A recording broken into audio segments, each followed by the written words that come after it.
ازيكم؟ النهاردة هنتكلم عن كلب السكاي تيرير. أولا، تاريخ النوع. بتنحدر رسالته من اسكتلندا، وبيرجع تاريخ النوع لسنة 1840. ثانيا، شكل النوع.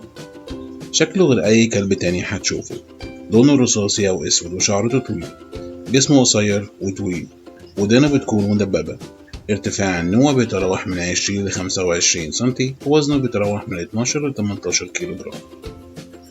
ثالثا، استخدامات النوع.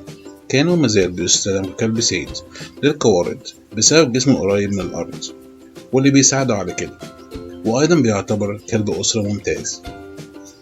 رابعا، سلوك النوع. كلب ذكي، حذر، طاقته عالية، وشخصيته قوية بالرغم من حجمه الصغير، وجريء جدا ومش خواف. خامسا، رأيي الشخصي. الكلب ده بالرغم من حجمه الصغير وشكله كيوت، إلا إنه كلب مراقبة من الدرجة الأولى، على طول منتبه حوالين صحابه. وبالرغم من إنه مش كلب حراسة، ولكنه مش هيتردد لحظة في الدفاع عن صحابه في حالة الخطر، لأنه معروف بولائه الشديد لأسرته. شكرا للمشاهدة. لو عجبكم الفيديو متنسوش تعملوا لايك وسبسكرايب. سلام.